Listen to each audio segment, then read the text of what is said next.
Orgs family. Welcome back to another Snack for Success series. Woo! Yay! This is Snack for Success number 6. Don't quote me on that. And today we have a lovely guest. Her name is Hollie. And Hollie is coming to us from actually our own neighborhood. Our past 2 speakers were virtual, so I'm super excited that we have someone in person because we love having in-person events back again.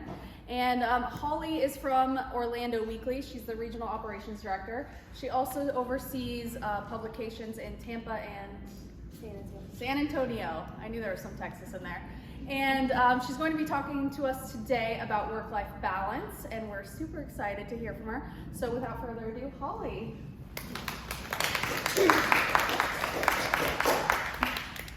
Good morning. Thank you guys for having me. Thank you, Christy, for the invitation. I should say right off the bat, something that I am not is a professional speaker in any way, shape, or form. So bear with me if I go off the rails at any point here. I have a lot of notes. One little extra with printing some stuff out here, but I am, honored. I feel really flattered to have been asked to talk about my story. I hope that something in here can be helpful for some of you. But yes, as Christy said, I am the Regional Operations Director for a company called Euclid Media Group, which oversees the operations for alternative media outlets, Orlando Weekly, Creative Loafing Tampa, and San Antonio Current. For any of you who maybe aren't familiar with what alternative media is or what that means, at the root of who we are a free newspaper, because newspapers do still exist, y'all. And we're free because we get our funding from advertisers and sponsors so that we can provide critical local reporting to our community, as well as political coverage, speaking truth to power. We're able to support arts and entertainment and local businesses in our community. Now, obviously, the newspaper portion of who we are is not what it used to be, but we have continuously and aggressively evolved over the years to have a heavy digital presence, as well as producing our own local events, all of which give us additional sources of income. My previous experience includes serving as general manager for the NZN and the Florida Film Festival as well. So I've been in that nonprofit world as well that you guys are involved in here. So all this to say that none of this was actually close to what my original plan was for my career. I actually went to Stetson University's music school. I thought I was going to have a career in music. I thought maybe I'd be a choir director or a stage performer or something like that.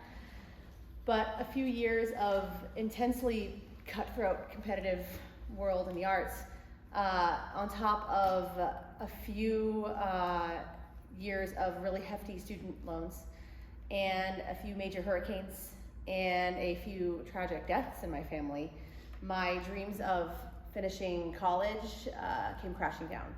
I got really close, but I did not finish. I did not get there. So that really put another obstacle in my course. At the time, I was a full-time bartender in town. In addition to that, I was doing some side work with a local business owner, doing some admin work for him. And this is an area that I really found success. I realized I was pretty good at this kind of work.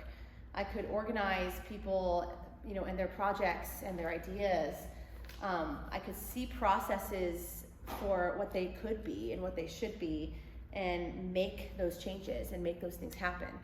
So I took those skills and those strengths and I just ran with that in hopes to make it on my own kind of an unconventional route. Now, would my path have been easier if I had finished school? Yeah, probably. But it wasn't impossible. It was just a bit harder. It took a little more time. Maybe you have to be a yes man for a few years, or maybe you have to work overtime for longer, though I do hope that you can actually find a way to avoid those old-fashioned mentalities and instead find ways to be more productive with your time and really optimize your time with the hours that you have. I feel that, there are times when hours get weird or when you're working late. Some of us have seasonal work that revolves around events or festivals. You know, some of us have special projects that come up. There's going to be times where your schedule gets weird, but on the regular, I feel that I was always able to really outperform all of my colleagues without being the one pulling ridiculous overtime, because it's something that I valued for a really long time. Now, another trick to moving up the ladder in a situation like this where you have some setbacks is relationships. You know, this is something I really like to emphasize, you know, making good connections with your colleagues and with your superiors. You know, being genuine with them, showing them in words and in actions all the time that you're there for them and that you want the best for them. Maintaining professionalism with compassion, and most importantly is never burning a bridge. Now, when I started with Orlando Weekly the first time, it was about 15 years ago, and at the time I was at a coordinator level. But a few years after that, I was really succeeding. I was thriving there, but there was nowhere for me to go. There was nowhere for me to grow, nothing on the horizon. And around that time, I ended up getting a job offer from the NZN for a management position. So the fact that I had no growth opportunities there was, you know, a big reason for me to move. But, you know, also the super controlling leadership there at the time was driving me nuts in a lot of ways. But I never let that show. And when it was time for me to go, I left with grace, and I gave good notice, and I created my own how-to binder, and I trained my replacement, and I really left them in good hands. And because of that, so, you know, quite a few years later, and after a few more promotions at NZN, I ended up finding an old boss coming to my door, inviting me out to lunch, and trying to poach me back to Orlando Weekly, because since I'd left, there had been some big changes in ownership and some changes in structure, and now there was a senior level position available that didn't even exist when I left there, and they wanted me, and that felt pretty good. and you know, and that was you know, and that was a really fortunate thing that happened to me that never would have happened if I had created any bad blood when I left that position. So in the midst of all of this success and growth, you know, I got married in 2010, and I had my first son in 2014. And this was not a side hustle for the week. You know, this was suddenly a whole new career I had in motherhood. And the balancing act became so much more intense, because, you know, I was already working on that work-life balance, and now there was a baby in the midst, which took so much more time. You know, these were the years that I really had to train hard on figuring out that balance. These were also the years that I learned how to ask for what I wanted and what I needed, because it wasn't just for me anymore. It did help, and it made it easier to be like, no, I need this because he needs this. You know, I need more time. Because when I was at NZN is when I had my son, and at the time there was no maternity leave policy in place. They just hadn't really gotten around to that yet. And there was 2 of us in leadership that were expecting. And so, you know, at different time frames, but we asked, you know, we sat down with the board and we made our case as to why we needed some kind of coverage here, not only for us, but for everybody behind us. And for them, you know, to have better value as an employer, you know, in this day and age, you know, you've got to be offering something more to people. You want people to stay, you want people to grow with you. And we were successful, and we were rewarded with a 12-week paid maternity leave policy put into place, which was a huge victory, a huge relief. In addition to that, I was able to negotiate upon my return when I came back from maternity leave to have, you know, a few more months, or it was really, I think, the remainder of the first year, that I actually managed to move my schedule, where instead of working 5 days a week, I was working 4 days a week at 10-hour shifts. And so you still got the hours, just condensing it down to 4 hours. And I convinced my husband to do the same at his job. And we alternated those days, so that now our teeny tiny little fragile breastfeeding baby only had to go to daycare for 3 days a week instead of 5, which helped a ton. It was still really crazy, and I know that we got so much more than what a lot of families get during this stage in their life. The workforce still makes it really hard for women to start families. This is a professional obstacle course that we have to, we have to run this gambit while also trying to keep our career path moving forward. And it's something that's really tough. And I did, as much as I appreciate what NZN did for us during that time, I also got to experience some of the downsides of this process as well, in that, during this time, I was overlooked for a promotion that I absolutely should have been the one they asked for it. I was doing half of that work already, and they offered it to somebody else while I was on maternity leave, which was a super awkward situation to come back to. But it all worked out in the end for me. I found my own path outside of that, but that's another thing that's happening to women, especially, or parents, all the time. When they choose to prioritize something other than work, God forbid, they can sometimes be punished in that way. And that's something that I hope to be part of that change. I'm trying to be an example of that change in the way that I manage and the way that I run things, and it's something I try to vote for those changes. That's something that it's going to take more time. We are getting there. So since my return to Orlando Weekly, I have taken full control of the operations in my market. A few years later, we acquired our Tampa property, and so I started doing the same thing for them. A couple years later, our business manager in San Antonio left, and we decided to give that a try as well. It's not something we had ever done before. This regional operations director thing is something we invented and made up out of necessity, and we thought we'd give it a try. It's really the ultimate streamline. But each of those promotions involved negotiations and involved pushback from me as well. I had to really guard what my time was going to be worth, and making sure that I was going to be compensated fairly for this extra workload, this extra mental load. So I do believe that my company values me, but it is still in their best interest to undersell me a little bit. And I also believe that unconscious discrimination still exists, where you're promoting a somewhat younger female employee, especially someone who's maybe been with your company since they were a lower level employee. They're a lot more inclined to offer you less than maybe an incoming senior male director level person who's happy to tell you what he's worth. Meanwhile, women are over here reminding each other not to be afraid to ask for anything. And it's true, do not be afraid to ask, whether you're getting hired or whether you're getting offered a promotion or changing positions. In all my years of hiring, the job offer process has never stopped because someone tried to negotiate. I've accepted counteroffers, I've countered counteroffers, and sometimes I've not been able to give anybody more than what we offered, but I still want to hire you, and I want to find something that's mutually acceptable for both parties. I want both of us to be happy. And at the end of the day, I'm always going to respect someone for trying and for being an ambassador for themselves. But, I digress. Like I said, my job does require a lot of optimization, and the next big step in that path to productivity is delegation. You are nothing without your team. If you spin out trying to do it all by yourself, you are doing everyone a disservice.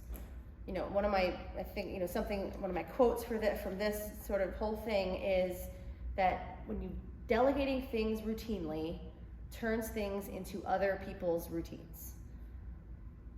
Delegating things routinely turns things into other people's routines. And what that is to mean that it only is going to hurt for a second. And then before you know it, those things that they're doing and what you're doing and what they're doing, it all becomes everyone's new normal, and it falls into the routine. And, this is something that I think that women especially can struggle with. We are taught from an early age that in order to deserve praise for anything, you have to do it all by yourself. Good job, you did it all by yourself. And also we're taught to be caregivers and not to be burdens on anyone, ever. And it's really hard to unlearn, but you have to. You have to, because if you are working hard and you're taking care of your team, they are going to be happy to be part of that and to step up and help you. You'd be so surprised, whether it be at work or at home or with your family, people want to help you, and people will just do what you ask them to do. And what's most important here is that trickling down the workload creates opportunity for growth. If you are just spinning out and eating up all the tasks, not only are you killing yourself, but you are misrepresenting the manpower required to get the job done. Letting those tasks move down, trusting your team with more responsibility, assuming that you're in a company that will eventually recognize those increased demands and translate that into some increased salaries or some increased staffing. Letting that stuff trickle down is creating opportunities for growth for your whole team, for yourself and everybody underneath you. That old-fashioned kind of workaholic routine of trying to do it all yourself only benefits like the number one. The CEO is going to have more money in his pocket while you do everyone's job. Creating growth is what you're doing when you are letting those things move down and you're keeping your work balance at a good place and letting that work kind of spread around and sharing it with everyone. Trusting your team to do that with you. So, yes. So this brings me closer to the actual topic that I said I would talk about today. I know I mentioned it a few times, but this is where the balance gets really interesting. So obviously I have all of these great systems in place, right? But then COVID happened and everything changed and everything went out the window. I had to lay off 75% of my staff across 3 cities in one day. And it was brutal. But the people who survived had to act fast to figure out the aftermath.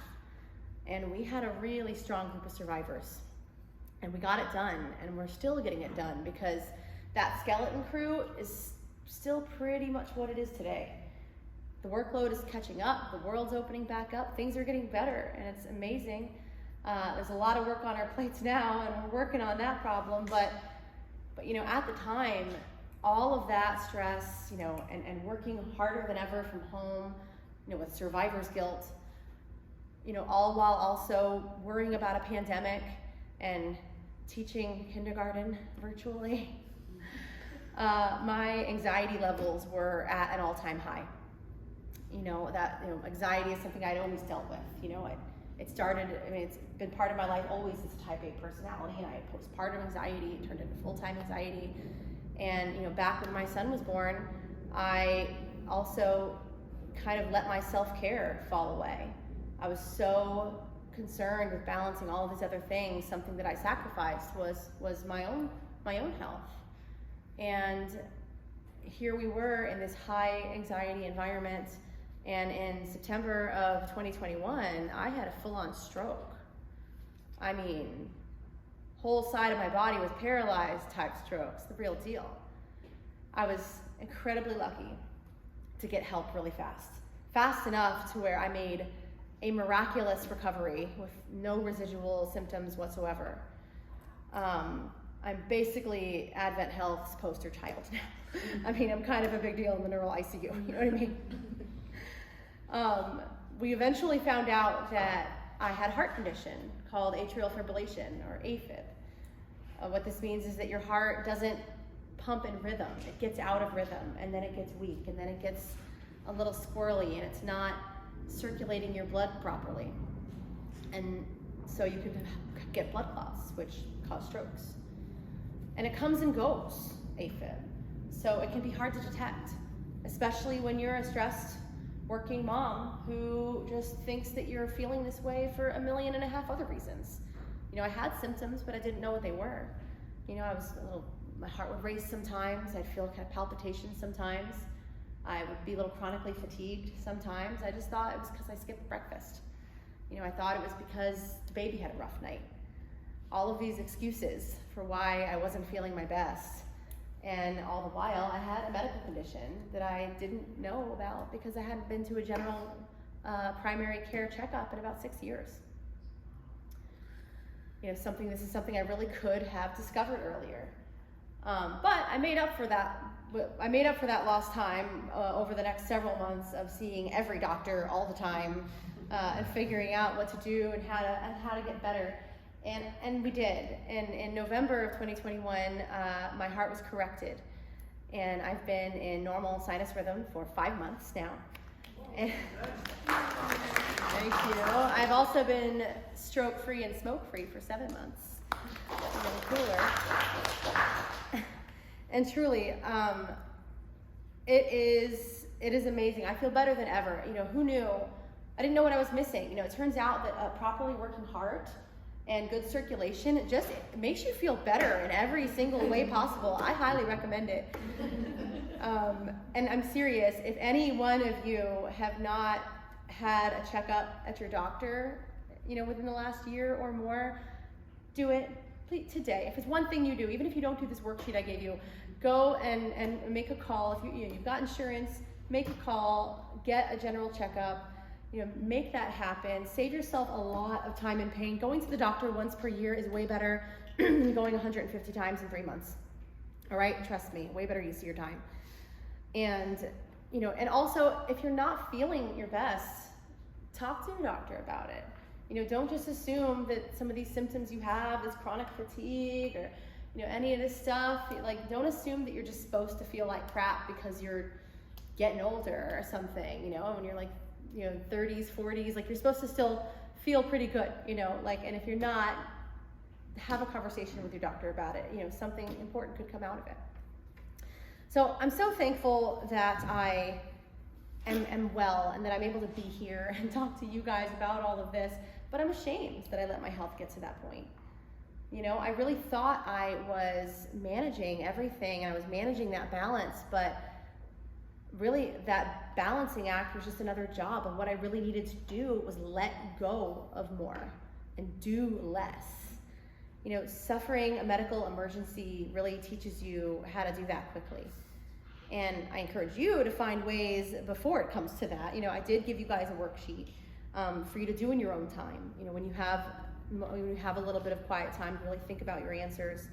Because we really are doing too much all the time, and deciding what your priorities are and making a plan towards that can really help you get where you need to be before some crisis comes along and makes you pivot.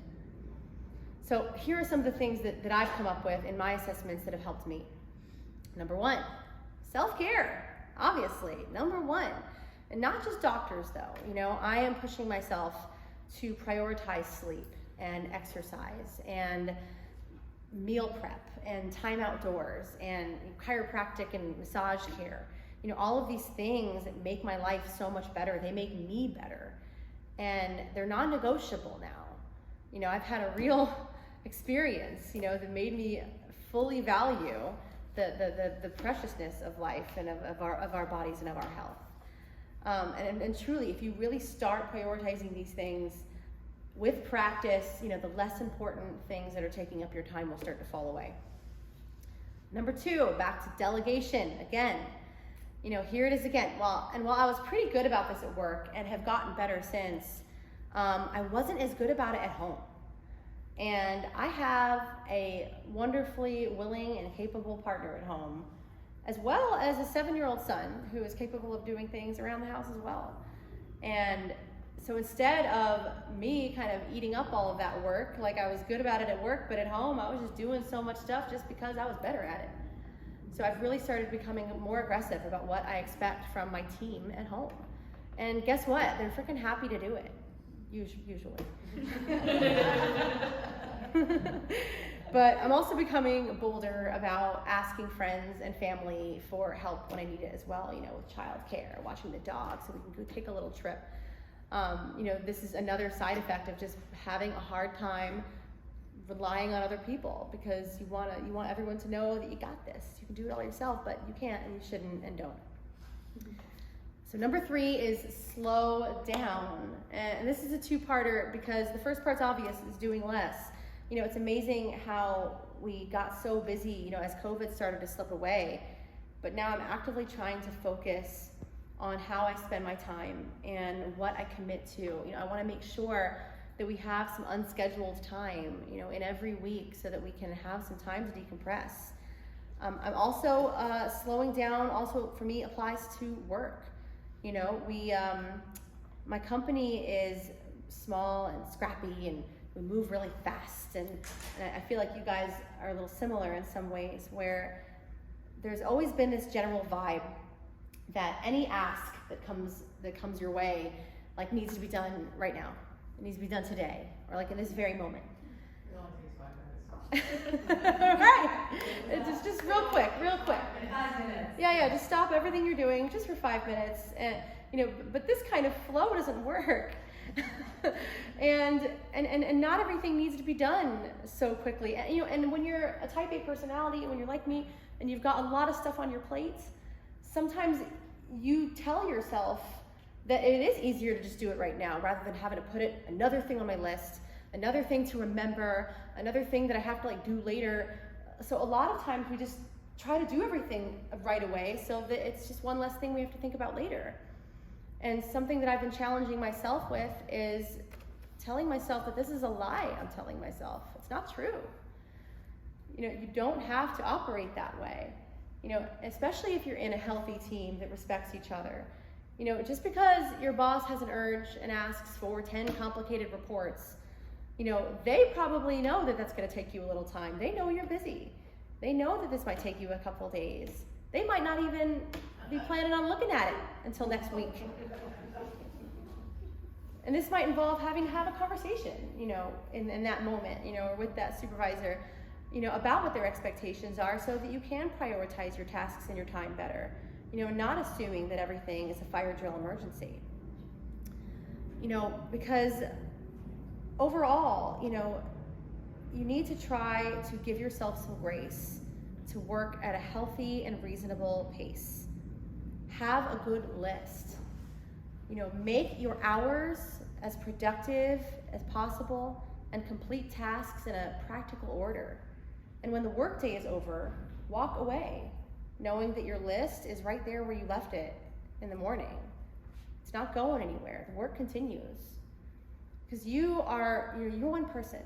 You can't do it all. What you can do is your absolute best every single day with the right balance. So I really hope that you found something useful out of this manifesto. I thank you guys again so much for having me here today. And again, you have your worksheet with you there. I didn't create that little worksheet, but I think that it can be really helpful sometimes to do a little self-analysis with outside tools. Just make yourself analyze what you're doing and how things are working for you, and make yourself recognize issues with what's going on. So I hope that you'll find something useful out of that as well. But that completes my my thing, and I don't know if there's questions or anything of that nature, but thank you.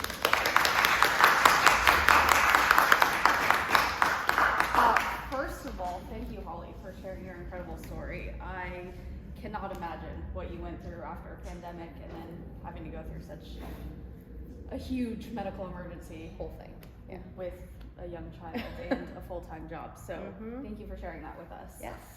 Does anyone have any questions for Holly today? I think that was a really great conversation. Courtney, please go ahead. Hi, Holly. Hi. Welcome to Tons of Work, where it's always a firehouse. How do you navigate higher ups that do request things firehouse speed and immediacy?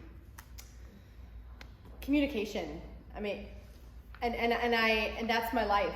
I mean, our higher ups are very much that way, and truly, it's again having that backbone to ask for what you need and what you want, and sometimes that's just more time, or sometimes that's just managing expectations. When someone does throw that request at you, and a lot of times, I know in my case, that the people who are notorious for that sort of thing, they're the highest up people. And so generally when the highest up person in your company asks you for something, you're just going to assume it's a fire drill, but they might not even be meaning it that way always. I mean, sometimes they do, and in that case you make an exception sometimes, but a lot of times just turning back and being like, hey, I'm working on A, B, and C.